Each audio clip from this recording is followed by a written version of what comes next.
मैं खाली बजट पे बोलूंगी। ये जो है रामायण का पाठ हम बाद में पढ़ेंगे।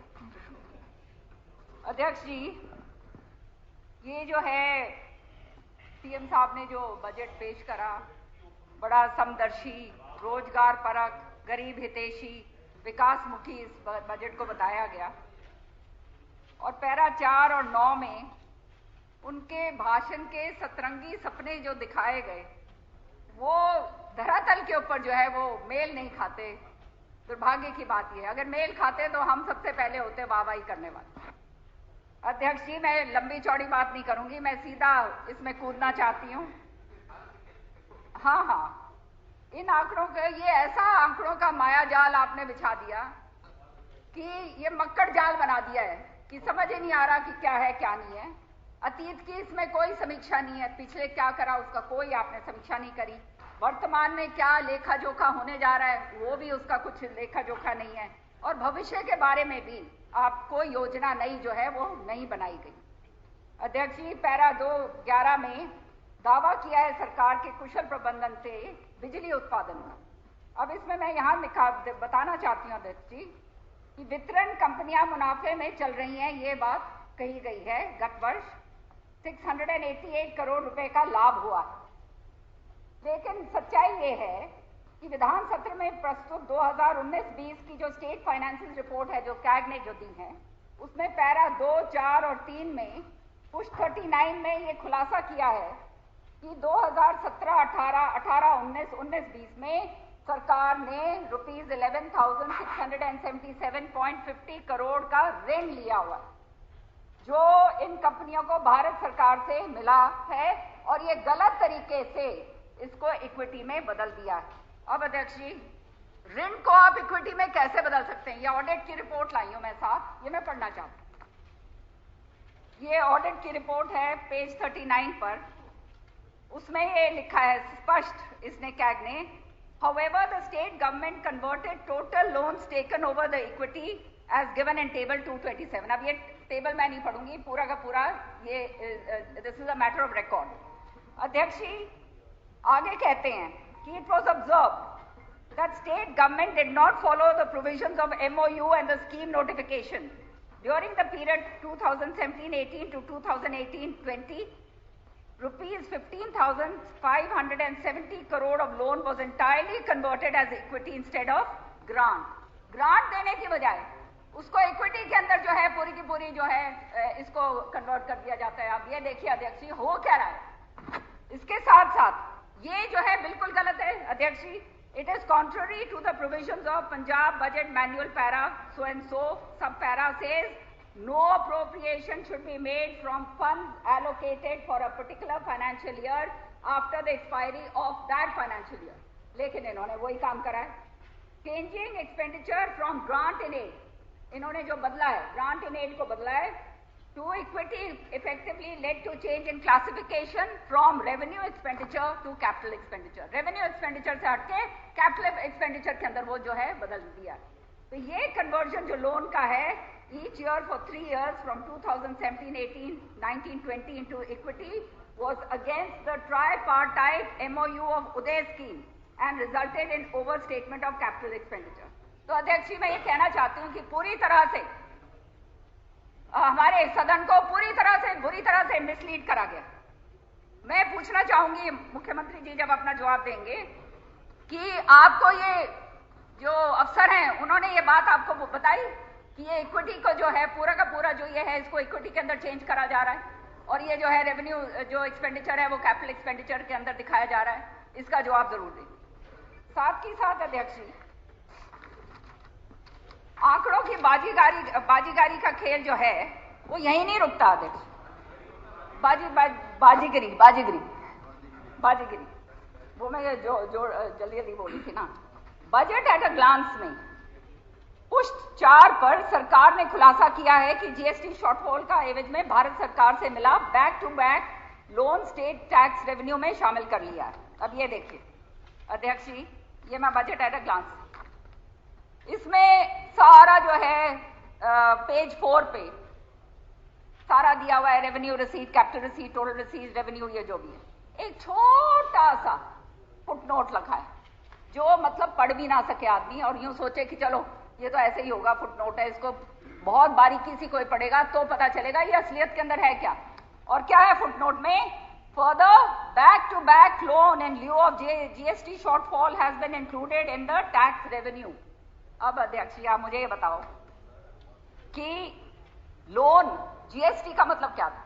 जीएसटी इसलिए लगाई गई थी कि वो उस समय जो शॉर्टफॉल था केंद्र सरकार ने वो पैसा हमारे को देना और इसका जो है 2022 तक का जो है ये जीएसटी रजीम जो है सरकार ने निर्धारित करा।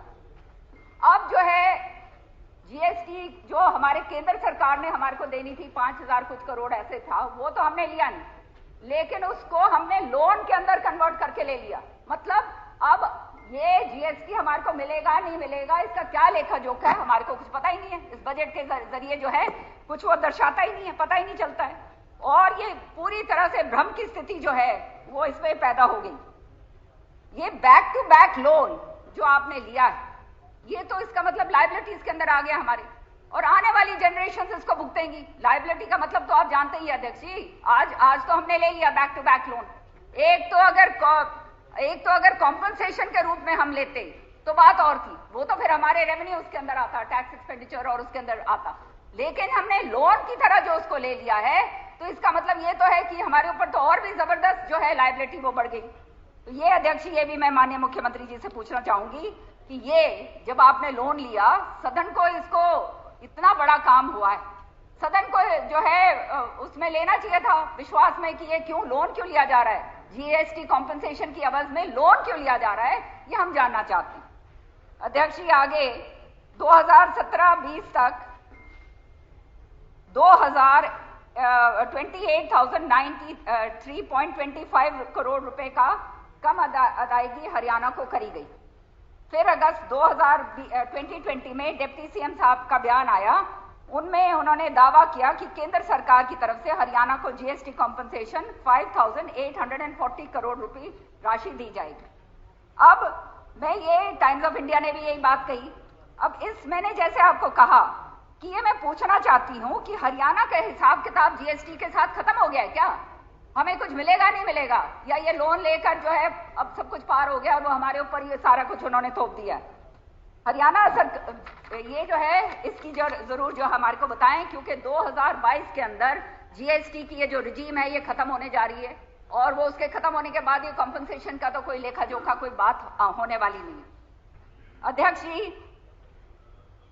ये ग्रांट जो लेनी चाहिए थी, जो जीएसटी की ग्रांट लेनी चाहिए थी, वो बैक टू बैक लोन जो इन्होंने लिया वो क्यों लिया ये हम जानना चाहते हैं।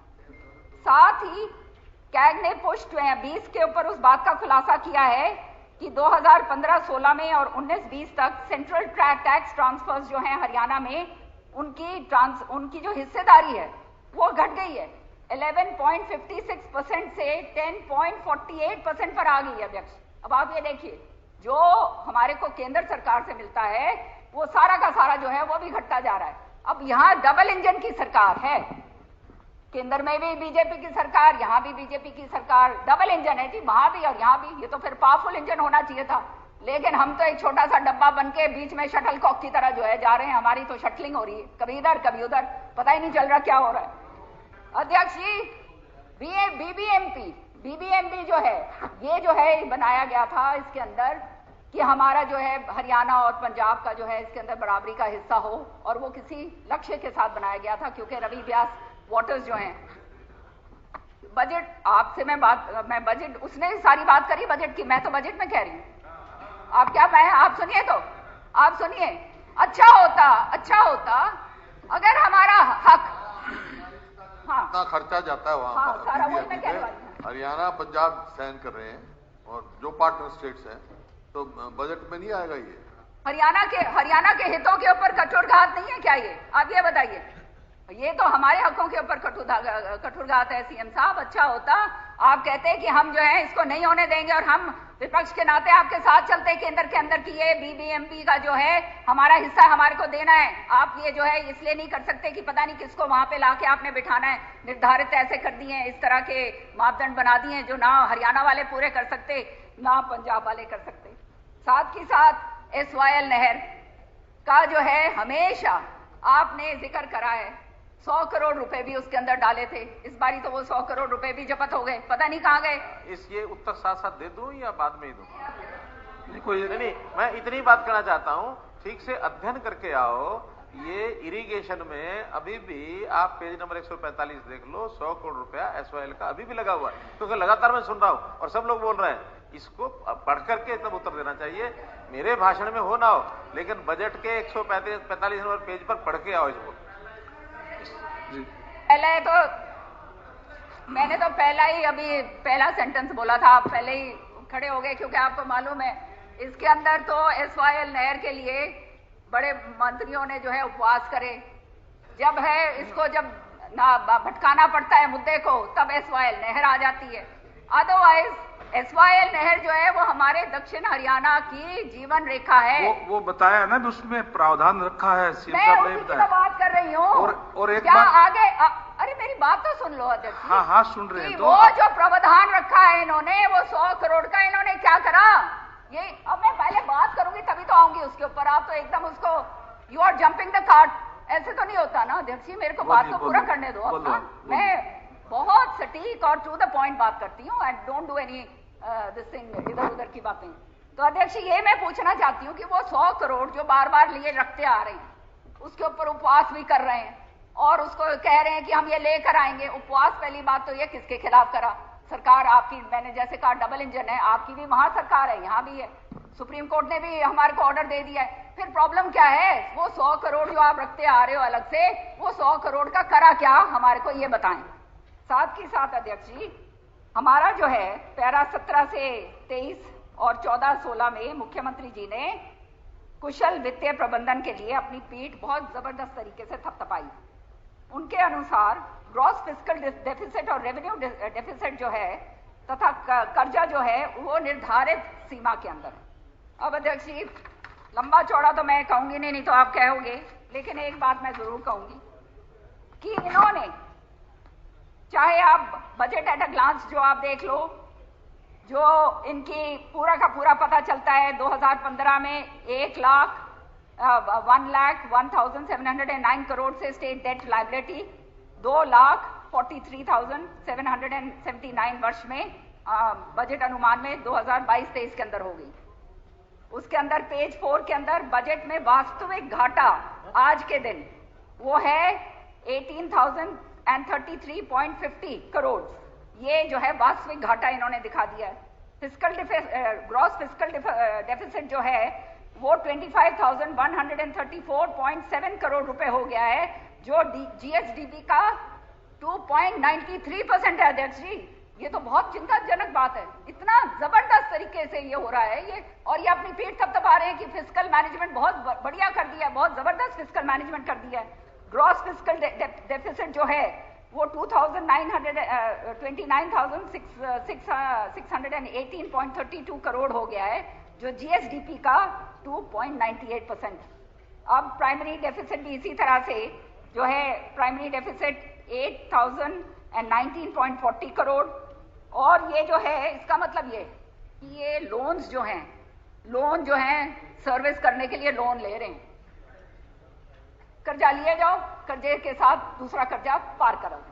ये जो है असलियत के अंदर हो रहा है। इंफ्रास्ट्रक्चर, तभी कोई बड़ा काम पूरे हरियाणा के अंदर, बड़ा इंफ्रास्ट्रक्चर का कोई भी काम ये सरकार नहीं कर पाई है, क्योंकि ये इस तरह का जो फिस्कल मैनेजमेंट है वो पूरी तरह से बर्बाद हो चुका है। ट्रेंड ये हो गया है अध्यक्ष जी कि खर्चा और घाटा जो है उसको एस्टिमेटेड और रिवाइज फिगर्स की तरह जो है ज्यादा दिखा दो, और इनकम का फिगर जो है वो अपने आप ही कम आ जाए। तो इस तरह से जो है ये काम जो है सरकार कर रही है अध्यक्ष जी। और रीपेमेंट ऑफ डेट के लिए क्या नया कर्जा इन्होंने लिया है, क्या कर रहे हैं, इसका भी हमारे को जवाब दे दें अध्यक्ष जी। असलियत के अंदर बात ये एक ऐसा मक्कड़ जाल इन्होंने बिछा दिया अध्यक्ष जी कि पहले इनकम को इन्फ्लेट कर दो।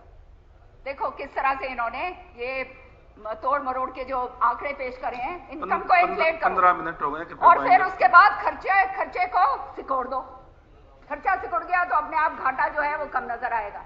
तो ये असलियत के अंदर ये चाल है कि इनकम इन्फ्लेट कर दी, अपना जो और जो ये है, ये घाटा खर्चा जो है वो सिकोड़ दिया, तो जो अपना घाटा है वो अपने आप कम नजर आएगा। और सच में बात ये है कि 2 साल बाद ही तस्वीर सामने आएगी और फिर आप जानते हैं अध्यक्ष जी कि फिर तो हालात बुरे होने वाले हैं। साथ ही साथ अध्यक्ष जी, पेज 32 पे कैग की रिपोर्ट ने कहा है कि कमिटेड एक्सपेंडिचर के 3 कंपोनेंट होते हैं। मैं खाली इस पे बजट पे बोल रही हूँ अध्यक्ष जी, please. Salaries and wages, pension and interest and payment of loans, ये 3 कंपोनेंट्स हैं जो कैग ने बताए हैं। और बजट एट अ ग्लांस के पुष्ट 16 पर पेमेंट ऑफ इंटरेस्ट जो कंपोनेंट है वो गायब, उसको दर्शाया ही नहीं गया। देखिएगा वो है ही नहीं। जो ये तीनों कंपोनेंट जो हैं, तीनों में से एक कंपोनेंट जो है वो गायब कर दिया।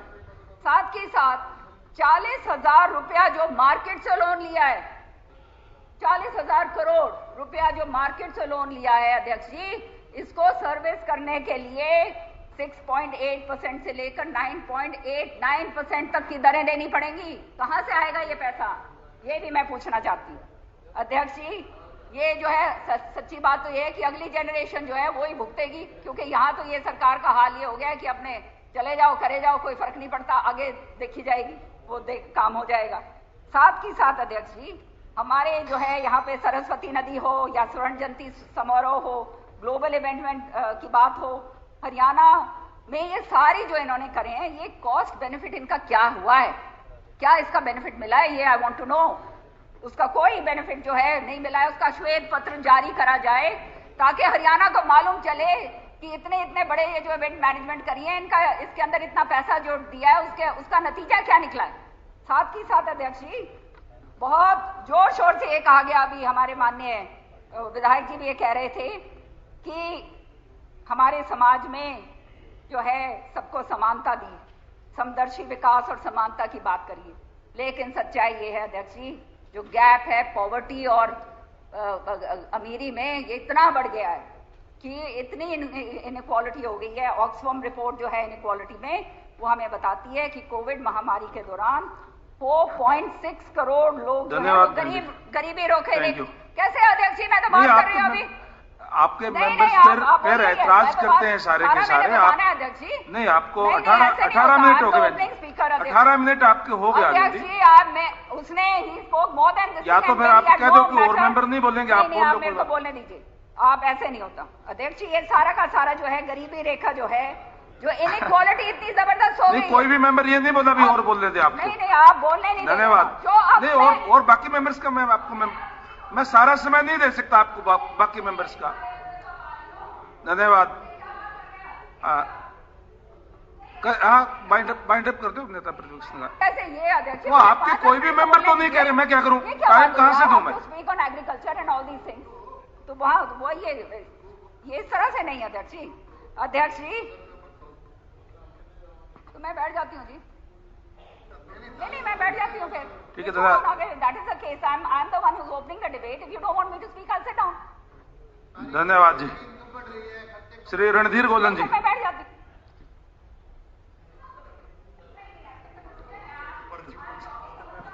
आदरणीय, आपका इंक्लूड कर सकते हैं, बाकी 1 मिनट का टाइम मैं दे सकता हूं। नहीं, बाकी मेंबर्स नहीं दे रहे, मैं क्या करूं। आपके मेंबर नहीं दे पा रहे, आपकी पार्टी के। मैं नहीं दे पाऊंगा। आदरणीय उपाध्यक्ष जी, आपने मुझे इस बजट के आप 1 मिनट में बाइंड अप कर दे। आप बाइंड अप कर दे। मैं आपके पार्टी के मेंबर कहेंगे। नहीं, मैं क्या करूंगा। ये क्या मतलब है अध्यक्ष? हम कहां से टाइम देंगे, आपकी पार्टी नहीं दे पाती आपको टाइम। खाली बजट के ऊपर बात कर रहे हैं, आप अपने बात नहीं करने दे रहे हैं। आप नहीं, यहाँ से कोई प्रॉब्लम नहीं है। आप हाँ है प्रॉब्लम, कोई प्रॉब्लम नहीं है। सारे मेंबर कहते हैं कि हमें टाइम चाहिए। प्रॉब्लम नहीं है, मैं बोल रही हूं। हम तो टाइम बांट कर दे सकते हैं। टाइम बांट के आप दे रहे हैं उसको, आपने जब इतना दे दिया तो मेरे को टाइम क्यों नहीं दे सकते आप कंक्लूड कर दे प्लीज। हाँ, ये गलत बात नहीं है, गलत बात है। और आप उससे भी ज्यादा बोल रहे हैं, वैसे भी वो 15 मिनट बोले थे केवल।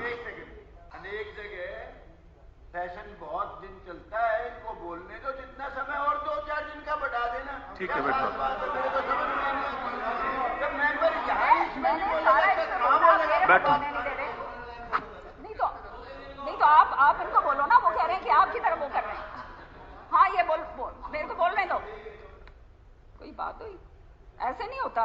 की बात कर रहे हैं हम।